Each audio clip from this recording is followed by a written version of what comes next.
So maybe you have come to the decision that it is time to sleep train your baby. Maybe you were a little bit hesitant at first because sleep training just seemed like this big, super scary thing, but you've come to the point where every single night is frustrating. You are up multiple times a night. Your baby will not fall asleep easily. You're just at the end of your rope and you don't know what to do anymore.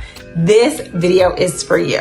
So hi, I'm Jensen Casey, owner of Baby O&I Consulting, pediatric sleep consultant, doula, and mama of 3. So I have been that exhausted mom and I want to help you to not be that exhausted mom any longer.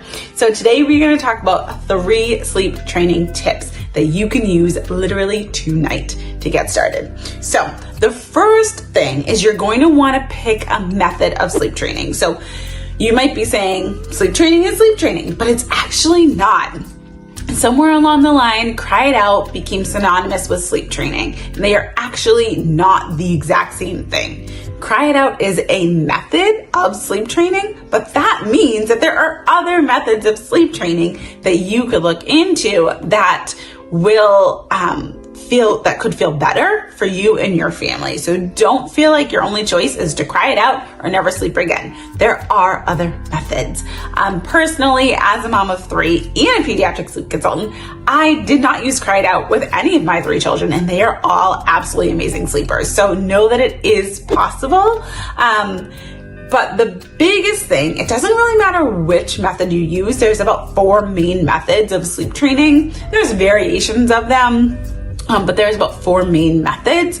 Doesn't matter which one of those methods that you choose. The only thing that matters is the one that you choose, you know you can consistently stick with for at least 10 days. And that's the biggest factor. Some families will say they'll find something, or they'll have a neighbor or a friend or a sister describe something to them. Say, this is what I did to get my baby sleep trained. They say, great, I'm gonna do exactly that. But as they're listening, it doesn't really feel right. It's not resonating. And they're like, oh, I'm just going to do it out of pure desperation. That's what we want to avoid, because that's really going to kind of start you off on the wrong foot. You're already not going to be feeling great about it. And then any little bump in the road that comes up is going to feel big. It's going to feel hard. It's going to feel scary, and you're not going to want to do it anymore. So once you do your research of the 4 main methods and get into which one you really think that you could stick with, then you're going to have a plan. You're going to feel good. You're going to know, okay, if this happens, this is exactly what I'm going to do, because it is specified that way in the plan. So pick your method, stick with it, again, for at least 10 days. That's when we really start to see a difference.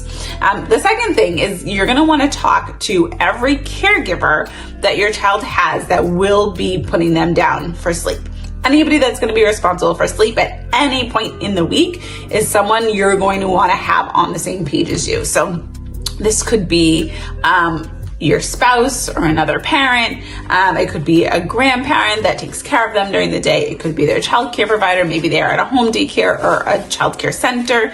Either way, you're gonna wanna let everyone know what is happening and what the method is, so they can also stick with it as well, because it gets really confusing if one person in the home is doing one thing and another person in the home is doing another thing, and then they're going to daycare and something else completely is happening. So that is a little bit of what happened to us. I was doing one thing with our oldest son, and my husband was doing something completely opposite.